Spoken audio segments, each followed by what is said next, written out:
Germany, 1967. The children of the Nazi generation have grown up in the ruin their parents created. They vowed fascism would never rule their country again. In their fight for freedom, they lost themselves in the cause. Da sind mehr von uns drin als draußen. And ignited a revolution around the world. The Baader-Meinhof Complex, based on the true story of the Red Army faction. How many roads must a man walk? Welcome to the Savage Nation.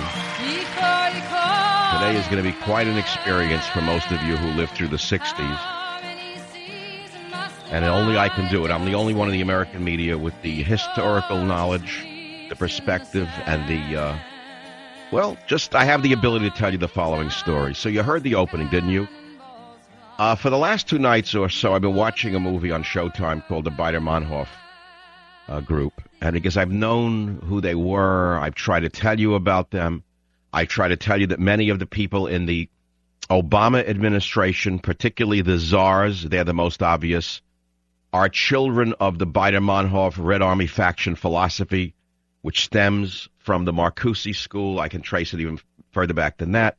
Many of you heard about Alinsky, so you know a little bit about it, and you know Bill Ayers, that name rings a bell, street radical from Chicago, lifetime friend of Obama. You know about all of these connections, but you don't know where they came from and where they're going and where we are now. What I'm going to tell you today is that Obama is a child not only of the 60s in a philosophical sense, but he's very much a child of the Baader-Meinhof or Frankfurt School or the Marcuse School of Revolution, which is you don't have to do it violently, you can do it from within. So welcome to the Savage Nation. We are actually living through a cultural and social revolution in the United States of America, let alone not solely the economic revolution that Obama is trying to conduct upon the heads of the American people.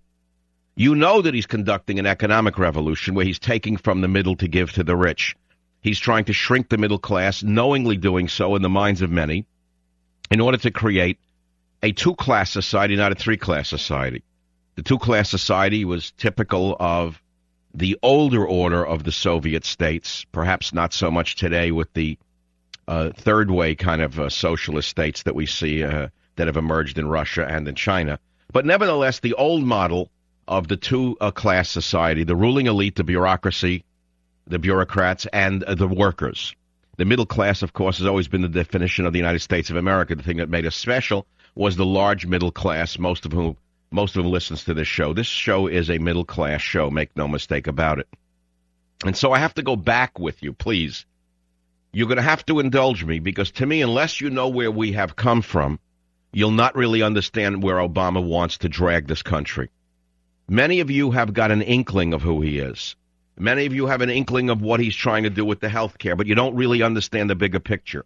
And what you really don't understand is that this is only one step of a long march through the United States of America. And I pointedly use the phrase the long march because that was the phrase used by Mao Zedong, the mass murderer who killed 60 million Chinese in his own country, making over the communist nation into a communist state. Many of the ideals and the goals and the tactics of Mao Zedong are actually being practiced right now by Barack Hussein Obama, short of the violence. Now, I have to reiterate that this is not happening in a vacuum. When you see the Democrat Party melting down in front of your eyes, they know that 65% of the American people do not want government medicine. 65% of the American people, even Democrats, have said, no, we don't want it. It's going to be more expensive, less care. It's going to be intrusive. We don't want it. And yet Barack Hussein Obama will wreck the Democrat Party to push this one piece of legislation forward. And there's a reason for it. It's because Obama is not truly a Democrat. Obama is truly a Marxist socialist rather than a Democrat. So he doesn't care what happens to the Democrat Party. He is answering to a higher power, an international power. He's answering, in essence, to Reverend Wright. He's answering to the sugar plum fairies that dance in his head, the sugar plum fairies known as Mao Zedong, Karl Marx, Engels. Shall I go down the list? Because I will over today and tomorrow. I realize it's not the meat and potatoes that you've come to expect from talk radio, but we have to do it. We have to do it so you understand the danger we're in. You have to do it so you understand how little time is left before there's a total takeover of every aspect of your life from cradle to grave, which starts with health care reform. And so, again, I take you back in time to the Baader-Meinhof gang in Germany in the 70s. You don't have to actually know who Baader was or who Meinhof was to understand what I'm about to tell you. I'll just tell you in short, the Baader-Meinhof gang was a radical left-wing group of machine gunners and bombers who attacked the middle class, kidnapped, all in the name of peace, justice, and love. Now, they supported the Arab cause. They hated Jews in Israel. They claimed they hated Zionism, not Jews, but of course they hated Jews and Zionism, being the grandchildren or the children of Nazis. They really didn't fall far from the tree. Although they posed as leftists who were out for social justice and in favor of the third world and the third world liberation theology, by the way, which Obama was fed for 20 straight years at his church, in his colleges, etc., liberation theology.